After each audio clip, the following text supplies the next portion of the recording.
Hey y'all, it's Amanda. Welcome back to the channel, and we have a video recommending multi-generational books for the prompt of March for my Southern Comfort Reading Challenge.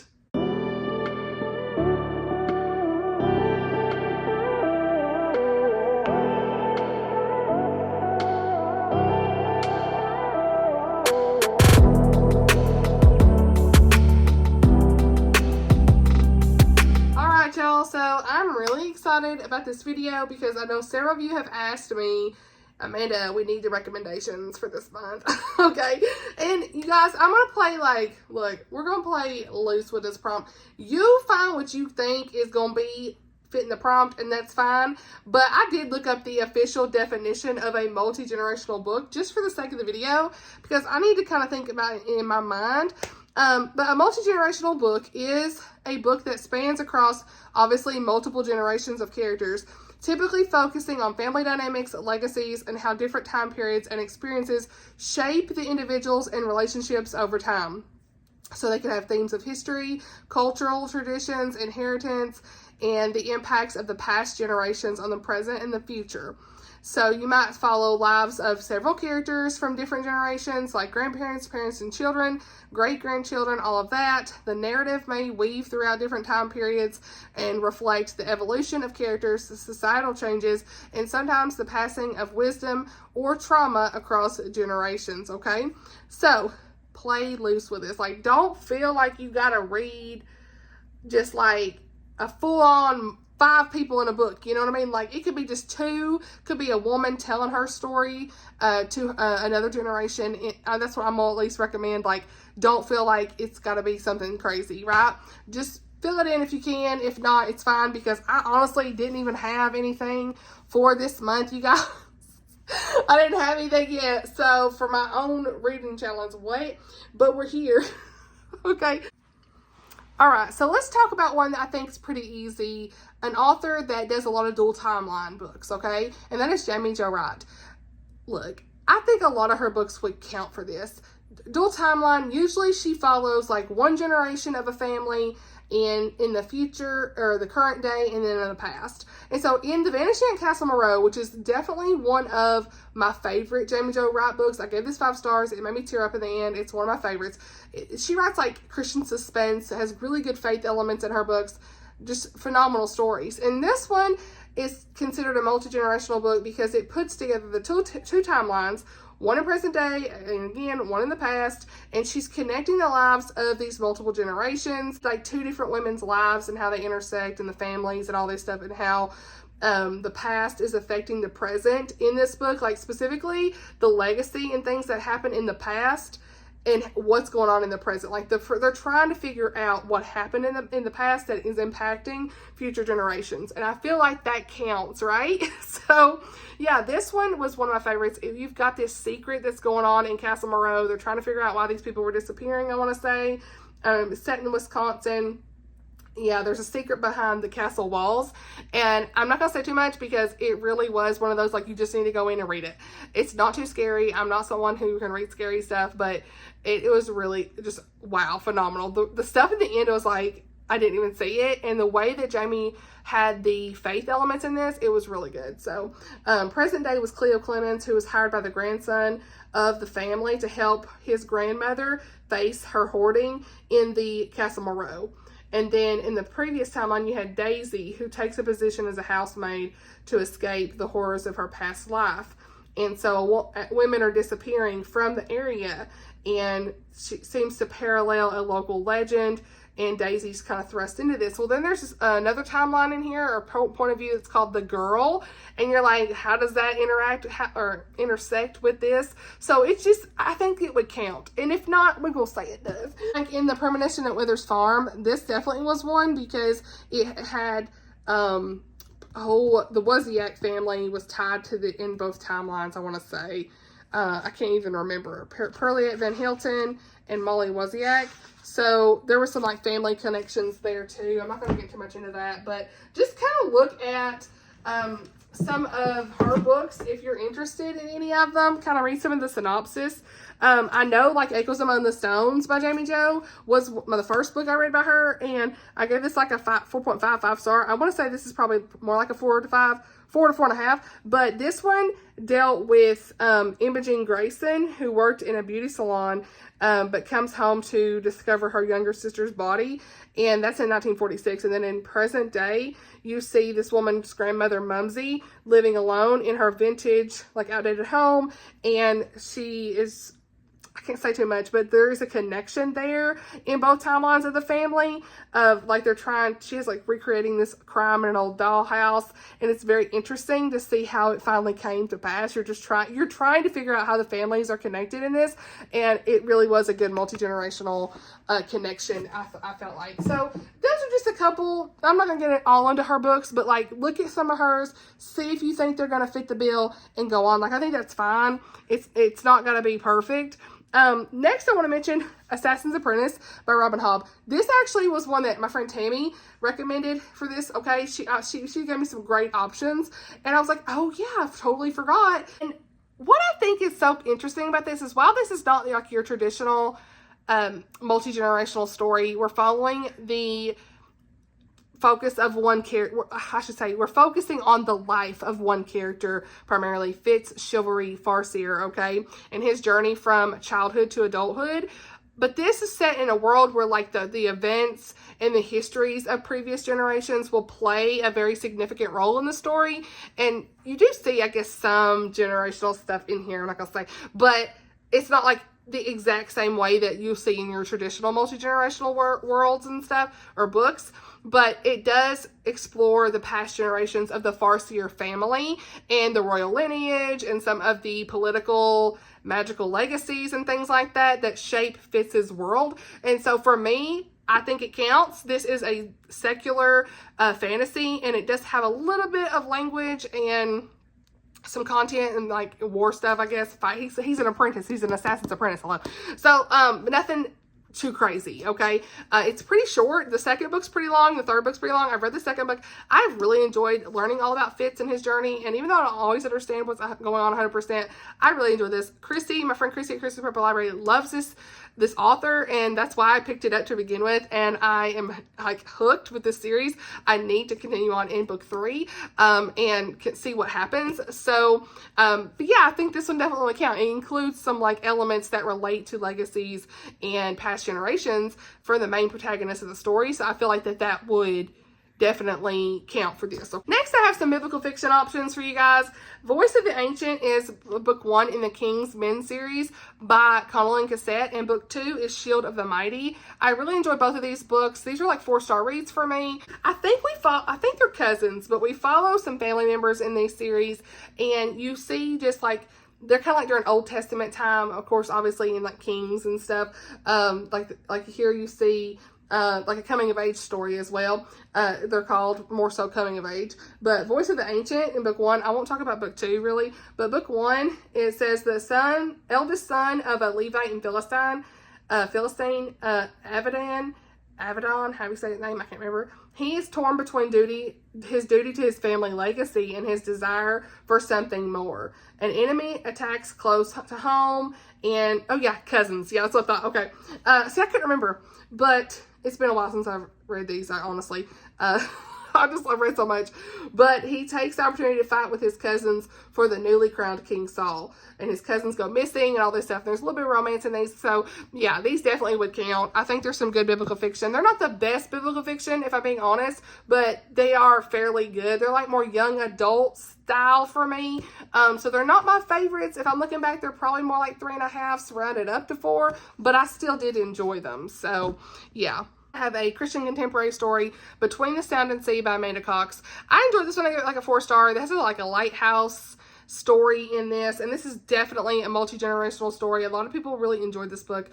This says every family has its secrets. We got Joey wouldn't mind if her family still had a few of their own after a lawsuit tarnishes their name. This is set in North Carolina. We have a lighthouse on this island, and our girl Joey takes the opportunity to escape the scrutiny of her small town to oversee restoring this lighthouse, right? And so she discovers, I'm reading the synopsis because I can't remember 100%, but she discovers these strange notes that are in the crevices of the lighthouse's old stone walls.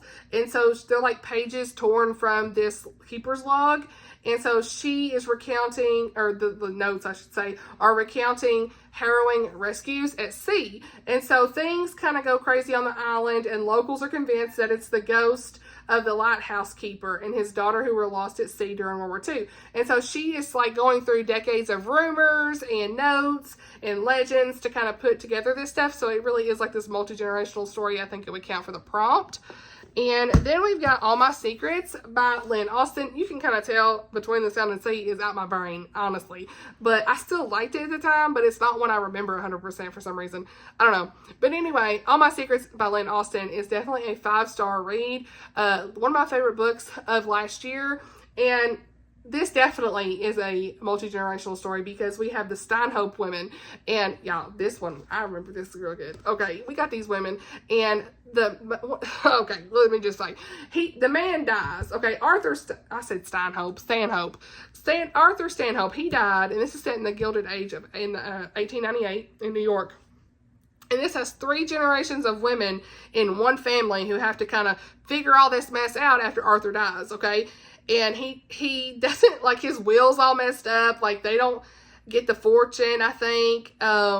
Most of his fortune goes with it to his company. So, to the nearest male heir. And so, his mother, his wife, and daughter are left nearly impoverished. And so, his widow, Sylvia, is quickly realizing that she has to set aside her grief to ensure that the daughter, Adelaide, is launched into society to, like, get a man, basically. And Sylvia's trying to find a wealthy husband for her. And then you see the mother-in-law, Junietta, who is like, honey, you don't need no man. Like, let me tell you my story. And so you're seeing, like, their story unfold, and that's all we need to know. So, what is going on?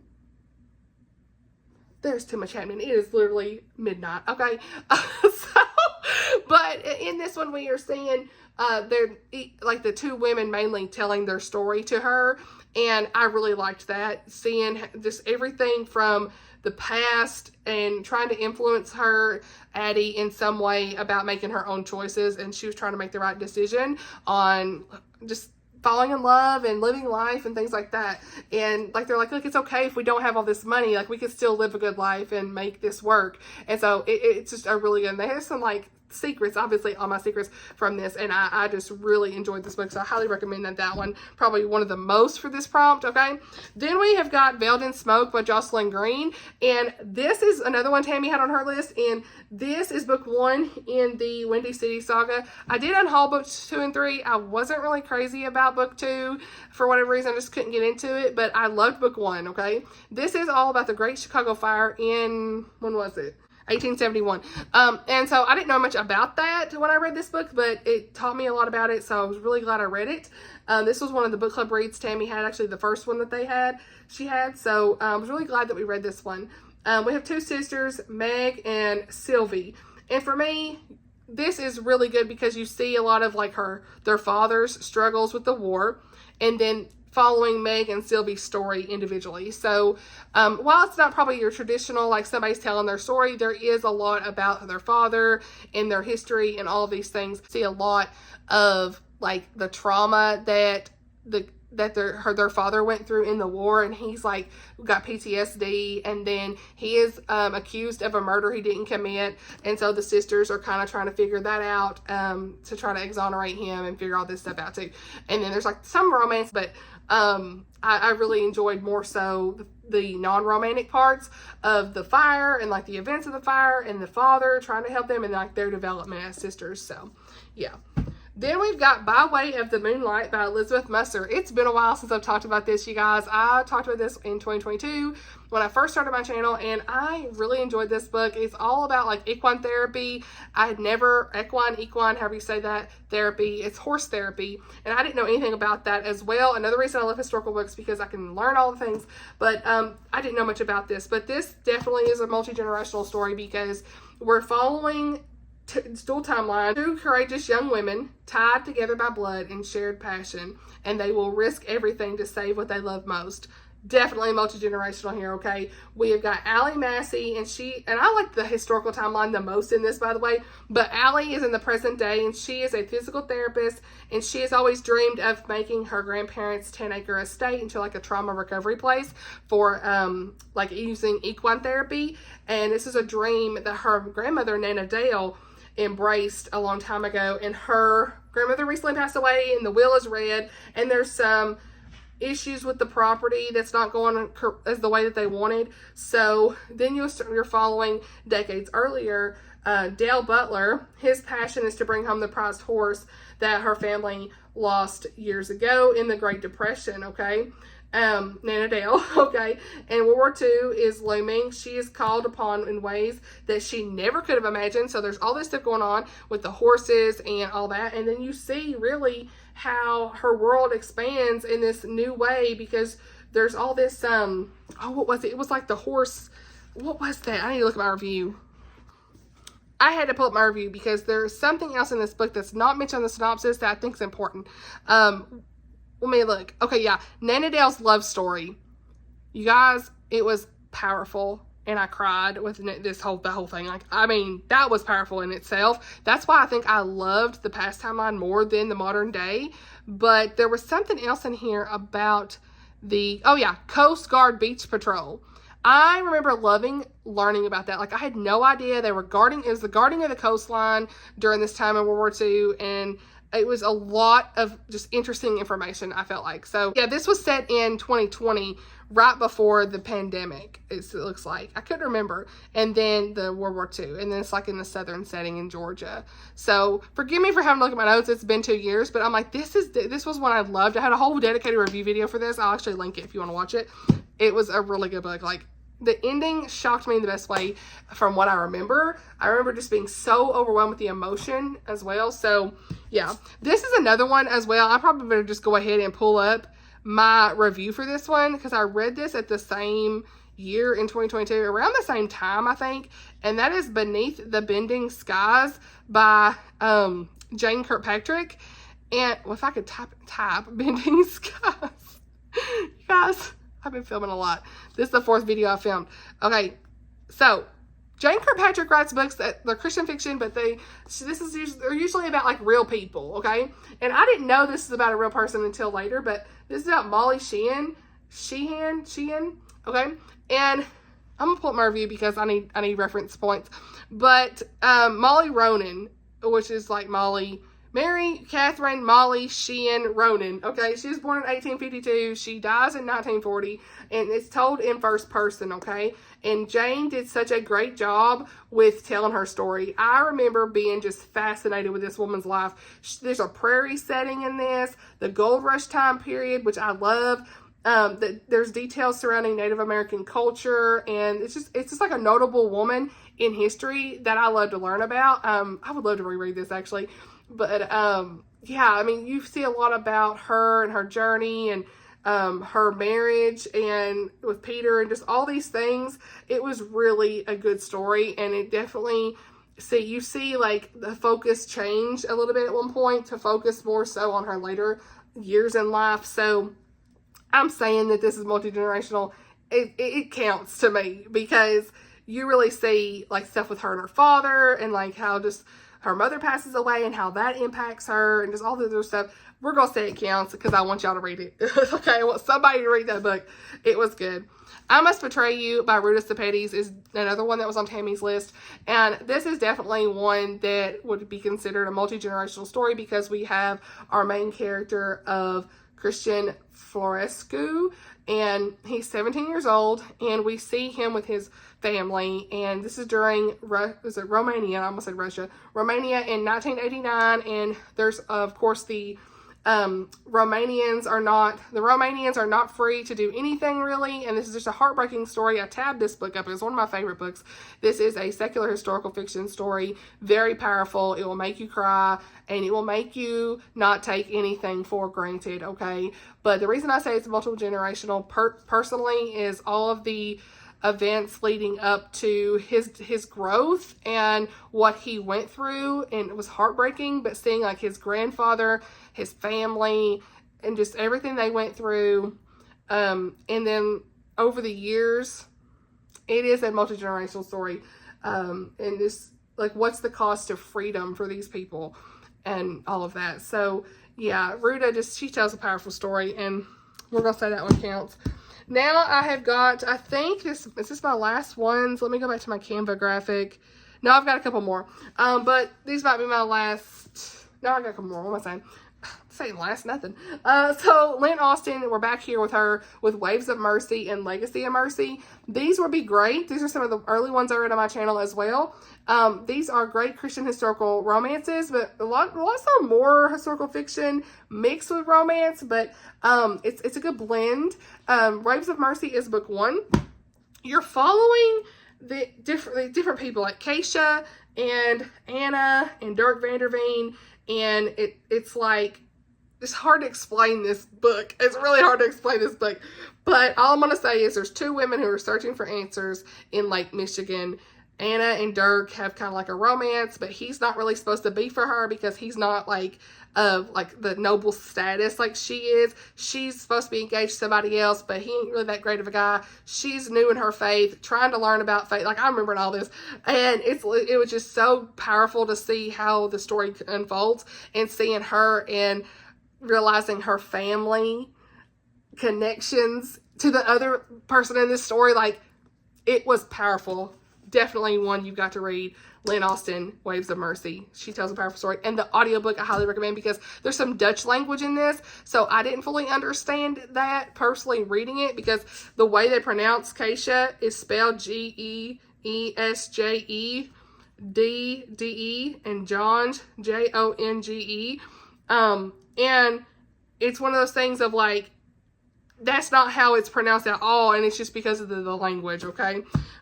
So every time I would see the word, I needed the audiobook, honestly, to help me with the pronunciation. But great duology, one of my favorites.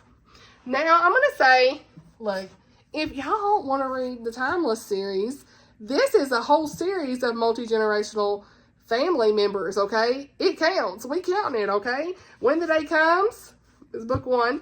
In This Moment is book 2. For a Lifetime is book 3, and Across the Ages is still the one I gotta read. Book 4, then book 5 comes out in May. Okay, we got time travel, we got Christian faith, we got romance, we got sisters, we got all kinds of stuff, different timelines, multi-timeline, 3 timelines in one of them. There is everything happening in that. I will link my review down for at least the first book. It's one of my favorite Christian series of all time, truly. Okay, so the next one I have here, Tammy reminded me. Okay, thanks, Tammy, for some of these, because I can't remember. Pride and Prejudice, okay, Jane Austen. It's definitely, look, I ain't saying you gotta read Pride and Prejudice in the month of March, but if you wanted to, it's definitely gonna count because you got all them girls, and look, it's multi-generational, okay? We are seeing all kinds of stuff, and the parents and all that stuff. Like, I'm gonna say it is, okay? Look, if you just want to say it counts, it's counting. Okay, Tammy said it did, and I'm saying it did too. Okay, moving on. Okay, so the last 2 I actually have on the list is The Hobbit and Lord of the Rings series. These definitely count. We've got Frodo Baggins and Bilbo of the Shire. You already know, like, there's a multi-generational tie-in right there. Of course, all the hobbits in the family, it counts. So The Hobbit itself, you could just read this one. It's pretty short if you didn't want to get too much into Lord of the Rings.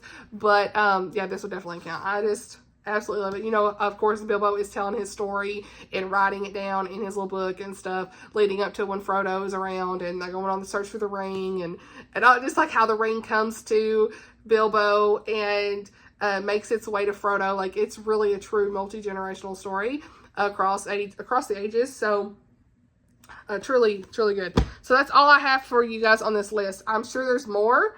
But I hope this helps. If not, don't feel free to, you don't have to participate. It's fine.